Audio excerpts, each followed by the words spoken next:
Bismillahirrahmanirrahim. Assalamualaikum warahmatullahi wabarakatuh. Kembali lagi di channel Abu Migdad. Saat ini masuk kita ke playlist yang keempat. Jadi di Abu Migdad channel YouTube-nya ada punya 5 channel. Dan 3 ini kita udah upload, udah ada playlistnya. Yang playlist yang keempat itu ada yang namanya bagaimana menurut Islam. Dan itu biasanya saya ambil dari beberapa referensi isu, misalnya kayak Eee, di media sosial atau apa yang lagi trending, atau dari pertanyaan-pertanyaan di kolom komentar, ataupun dari teman-teman saya yang di ring 1 ataupun dari istri atau dari keluarga atau dari manapun, saya coba, angkat ini dan bagaimana menurut Islam, pandangannya.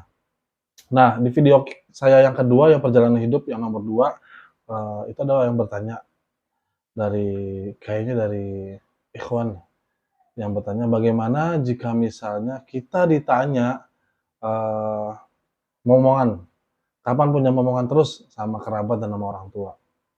Masya Allah, pertanyaan ini banyak sekali sebenarnya yang bertanya ya. Bahkan saya pribadi pun sekitar 2 tahun lalu mengalami itu, karena kami menikah sekitar 5 tahun, sudah 5 tahun, ini tahun ke-6 insyaallah. Eee, saya coba cerita sedikit tentang, bagaimana kami akhirnya memiliki anak, biar relate sama pertanyaannya, oke? Jadi kita nikah tahun 2018, bulan Mei tanggal 11. Saya dan istri menikah, setelah itu seling 1 tahun setelahnya atau kurang dari 1 tahun setelahnya, istri saya hamil. Istri saya hamil, tapi dalam kondisi kita nggak tahu istri hamil dan istri nggak tahu lagi hamil. Taunya dia menstruasinya sangat berantakan. Akhirnya, dia memastikan dirinya tuh, kesehatan dirinya ke rumah sakit dekat rumah. Kebetulan daerah Cilincing rumah kita, Jakarta Utara. Nah, setelah itu, saya kerja waktu itu, saya masih di salah satu perusahaan ekspedisi, menjadi kepala gudang gitu. Tiba-tiba dapat kabar bahwa kami itu sebenarnya sedang dalam kondisi memiliki kandungan, istri saya khususnya ya, sedang memiliki kandungan. Tapi posisinya sudah, abortus atau sudah keluar gitu. Karena istri saya ternyata keluhannya ke dokter itu, keluar gumparan darah saat lagi dalam kondisi buang air kecil, azakumullah. Eee, Setelah itu, kami kaget, syok, kenapa penyebabnya. Istri saya tuh dulu kerja di salah satu ekspedisi juga, dia sebagai, waktu itu leader admin atau apa gitu. Intinya sering naik turun tangga gitu tempat kerjanya, kantornya.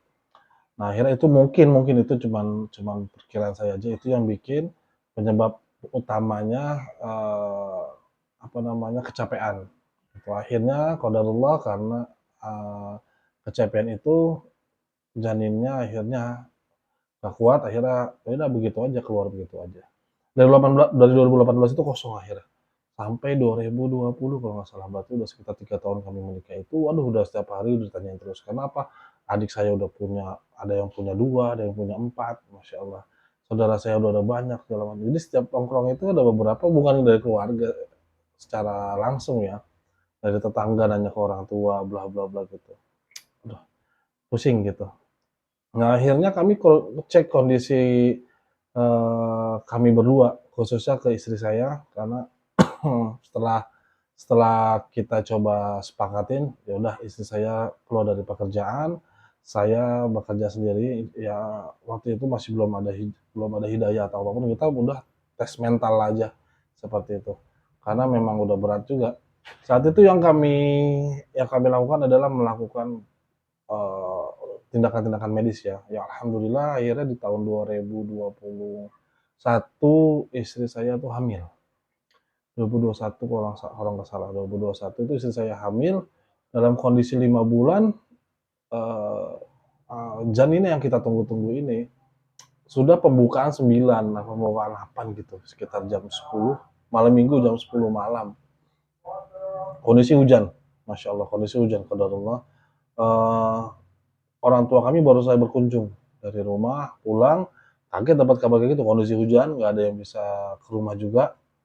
Akhirnya kami paksain untuk, ke rumah sakit, ya ojek online, nggak dapet, yang mobil pun nggak dapet, seling 1 jam apa itu, baru ya udahlah, akhirnya bawa ke rumah sakit umum dekat rumah, bilang, "Wah, ini udah pembukaan lengkap ini."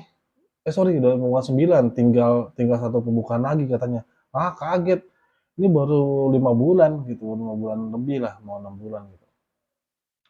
Nah, akhirnya kami bingung, nggak percayalah, orang baru 5 bulan sekian kita nggak ngelakuin apa-apa gitu. Akhirnya dirujuk ke rumah sakit yang lebih besar lagi, dekat, masih masih di satu kota yang sama.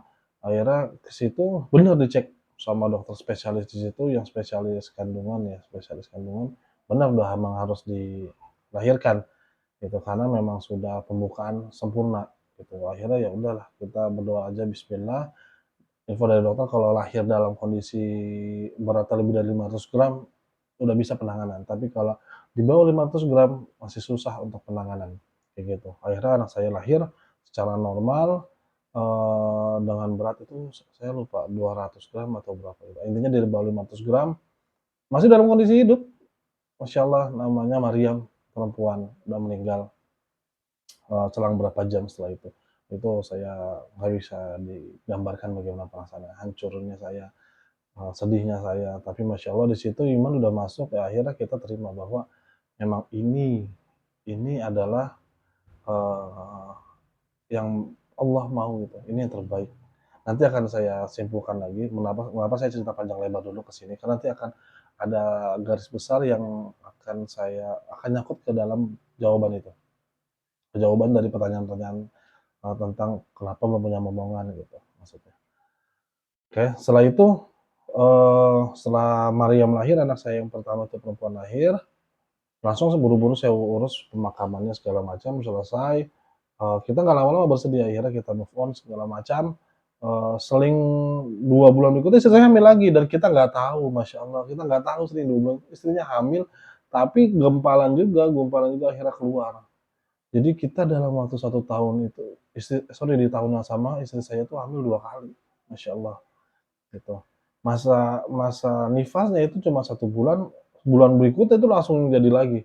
Wah, di situ saya langsung bersemangat, saya nggak itu ya, apa namanya, nggak, awalnya sebelum-sebelumnya saya khawatir saya ada masalah, atau kami ada masalah dalam medis kayak gitu, ternyata enggak, gitu. Ternyata memang, ini tinggal nunggu aja gitu. Terus, setelah itu 2 bulan kemudian hamil lagi anak saya yang sekarang nih, alhamdulillah. Allah beri semangat, lahir dalam kondisi sehat walafiat, meskipun berat badannya kecil waktu itu 2.500 gram, sekitar 2,5 kilo, kecil, masya Allah. Udah gitu perlu tindakan, spesial atau di cahaya biru apa segala macam, saya lupa, beberapa kali. Alhamdulillah sampai sekarang, udah kondisi 9 bulan. Nah, maksud saya cerita panjang lebar ini adalah bahwa pertama, saya pengen kasih semangat dulu sama teman yang nanya ini, pertanyaan ikhwan ini, ingat, Allah itu lebih mencintai hambanya daripada orang tuanya, daripada orang tua yang, menyayangi anak kecilnya atau anak bayinya atau anaknya sendiri. Allah lebih mencintai hamba-hambanya itu. Jadi Allah paling tahu apa yang terbaik untuk anaknya. Jadi Allah paling tahu bagaimana tentang kita. Apakah kita butuh anak saat ini, apa belum, itu. Jadi jangan khawatir, jangan husnuzon kepada Allah. Sorry, jangan suudzon sama Allah, harus husnuzon sama Allah. Harus bersangka baik. Biar apa? Biar kita pun tahu bahwa, oh ya, ini semua memang qadarullah, takdir dari Allah. Jangan putus asa. Terus ikhtiarnya, dari banyak sisi ya, mulai dari kita berdoa sama Allah Subhanahu wa taala, kita melakukan tindakan medis atau penyembuhan, ataupun secara berhubungan badan ya harus diatur, misalnya, oh ya tanggal sekian ya kita akan setting untuk berhubungan badan saat kamu lagi masa puncak, gitu. Karena memang ya seperti itu kurang lebih.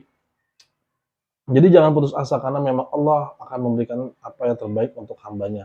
Jadi untuk teman-teman yang sedang dalam kondisi galau karena belum memiliki momongan, sabar, sabar aja, nanti akan dapat jalannya, ya.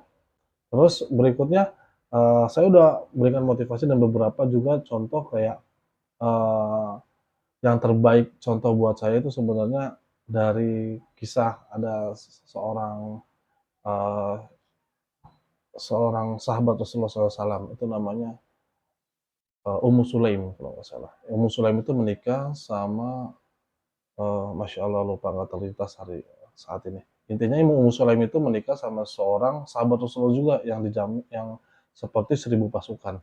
Eee, Ibunya Anas bin Malik, itu namanya Ummu Sulaim. Dia menikah sama seorang laki-laki, Abu Thalhah Al-Ansori, alhamdulillah namanya terlintas. Menikah, setelah menikah dia punya anak. Setelah punya anak, anaknya ternyata baru beberapa hari meninggal. Abu Thalhah Al-Ansori pergi ke masjid, sebelum maghrib, pulang ba'da isya. Nah, anaknya meninggal di waktu itu. Nah, tiba-tiba Ummu Sulaim, dengan imannya setelah meninggal bilang sama seluruh orang anggota keluarga di rumahnya, "Jangan ada yang memberitahu Abu Talha Al-Ansori tentang anaknya kecuali saya yang beritahu." Setelah itu, kata Anas bin Malik yang meriwayatkan asar ini yang sahih, dia bilang, "Saya nggak pernah ngeliat ibu saya dandan secantik ini, masak masakan seenak ini. Tiba-tiba kami disuruh diam, jangan ada yang memberitahukan kondisi anaknya terlebih dahulu. Akhirnya saya siapkan dia makan segala macam, akhirnya setelah perutnya kenyang, saya biarkan dia untuk menikmati tubuh saya, maksudnya, berhubungan, suami dan istri. Setelah itu, Ummu Salamah memberitahukan bahwa, "Bagaimana menurutmu jika misalnya ada seorang tangga meminjamkan kita barang sesuatu, lalu barang tersebut dipintanya kembali?" Kata Abu Thawr Al-Ansari bilang, "Ya kita kembalikan," katanya gitu.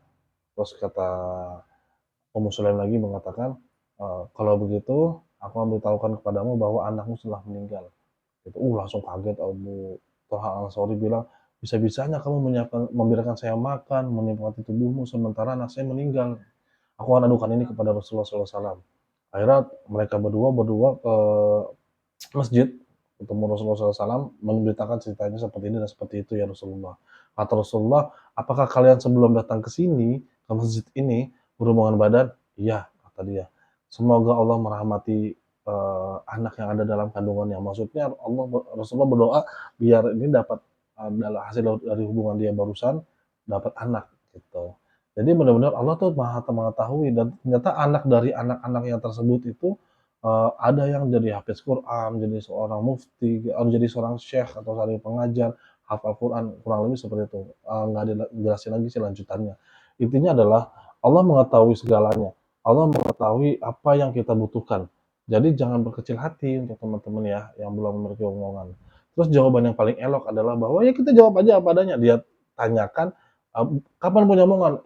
Eee, "Insya Allah secepatnya, saya pengen, namun qadarullah Allah belum kasih gitu, Allah belum bisa kasih ke kita gitu. Karena anak itu adalah ada sebuah amanah gitu buat kita yang wajib kita jaga dengan baik. Mungkin dengan saat ini kita belum, sama kayak saya pun. Saya, husnuzon kepada Allah terus bahwa, oh mungkin jika misalnya Allah kasih kita 2 tahun yang lalu sebelum kita mengenal ilmu syar'i saat itu ya, eee, mungkin kita akan kebingungan merawat merawat hamba Allah ini bagaimana gitu. Karena seorang anak kecil itu tergantung bagaimana orang tuanya, gitu.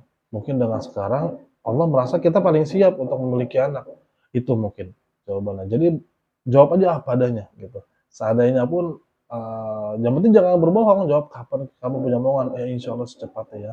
Saya udah ikhtiar begini dan begitu, kamu juga bantu doanya ya, mau bantuin doanya ya, Ma, Pa, atau ayah, ibu gitu." Karena doa orang tua itu lebih mudah dijabah sama Allah, yang penting bikin mereka ikhlas.